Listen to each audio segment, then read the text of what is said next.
Sneaky, deceptive pharmaceutical marketing.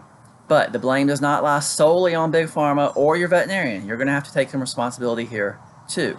So I've seen this commercial a few times, and it looks like a really nice grassroots, genuine, properly produced public service announcement type PSA for the health and wellness of cats to help you identify pain in cats. It directs you to visit this website called catredflags.com.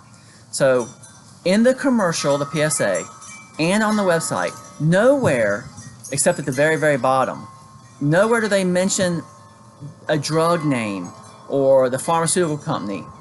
They have a few videos on there, and the final video, which is kind of the call to action video, says you should go see your vet. So this entire PSA commercial website, it looks like it's some organic, wholesome thing from somebody who truly cares, and they simply want to help you by pointing out that your cat should go see the vet because it might be in pain. This is exactly like the OxyContin promotion and pain charts in hospital rooms in the 90s. It's very, very corrupt. It's simply nothing more than a marketing ploy solely intended to sell more of this particular cat pain medication, Solensia, or for dogs, Librela and Barencia. And I've got other videos about these drugs you can find. But how can I be so sure that this is just some marketing ploy to sell these drugs when these drugs are not mentioned anywhere on the commercial or the website? Well, that's because for the past 2, 3, 5 years, I don't know, the pharmaceutical company Zoetis, along with every other pharmaceutical company, they've been bombarding your vet and their staff with propaganda, promotion, and incentives that nothing works better for arthritis pain than these injectable drugs. These injectable drugs, by the way, which cannot be undone.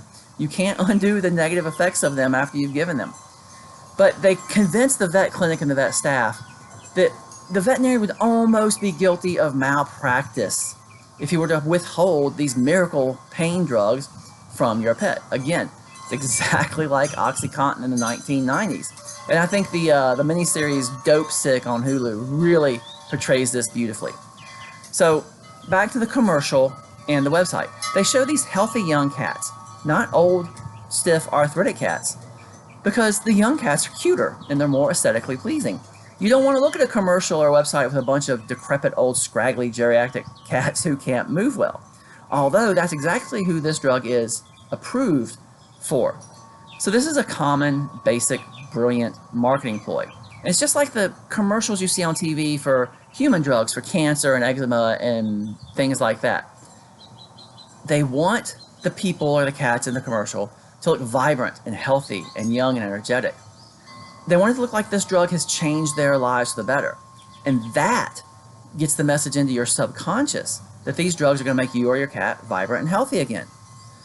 But industrial society has indirectly, just through everything in our interactions in our modern world and our education system, it's indirectly and in some cases directly taught you to wait until your pet can just no longer get themselves up off the floor before you go to a vet or try to get them some help. Whether it's Librela for dogs or Solensia for cats, or you come to somebody like me for acupuncture and chiropractic. You can't expect amazing results if you've been ignoring the problem for 2 or 3 or 7 or 8 years. So all veterinarians see this, and I saw it a lot when I was still a regular vet. We'll see this all the time, that you've got an old golden retriever who can just no longer even get himself up off the floor. He's so old and arthritic and weak. In our society, modern industrial society, has taught you that you can expect to come to the vet and get a shot to fix it, which is what these commercials and PSAs are advertising. But this dog's stiffness and decline in mobility, they've been visible to you for like 4 to 5 years. You didn't do anything about it until he can no longer get up off the ground. This is classic industrial society. This is the way everything is done in our society. We comply, we conform, we just wait for somebody else to fix something. We rely on society. We take no responsibility for our health and wellness and the physical degeneration that's happening to ourselves and our pets. And then we expect someone else, whether it's the government or society as a whole, or a holistic vet like me, or a regular vet with these toxic injections, to miraculously make the dog or cat or human young and vibrant and healthy again. This is all a well-orchestrated, self-perpetuating cycle. You comply, you ignore your health, you do all the toxic things and foods and vaccines and chemicals in the world.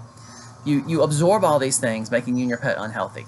You pay big money for health insurance. And then conveniently, when things are really bad, there's this advertisement for this wonder drug that all it does is further profit Big Pharma, who's already profiting off the chemicals and drugs and toxins and vaccines that are making you sick in the first place.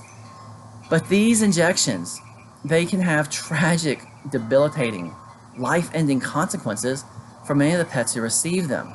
So I'll put in the comments some links to some other videos about these drugs I'm talking about, because if you don't know about that, you need to know about it. And there's a lot of stuff on social media, you can find all about that. So I talk about those drugs and this whole big picture that we're talking about here of industrial society and the vet clinic and us not taking responsible for the health of ourselves and our pets. I talk about all this in my book, Why Our Pets Are Unhealthy, and it is available on Amazon.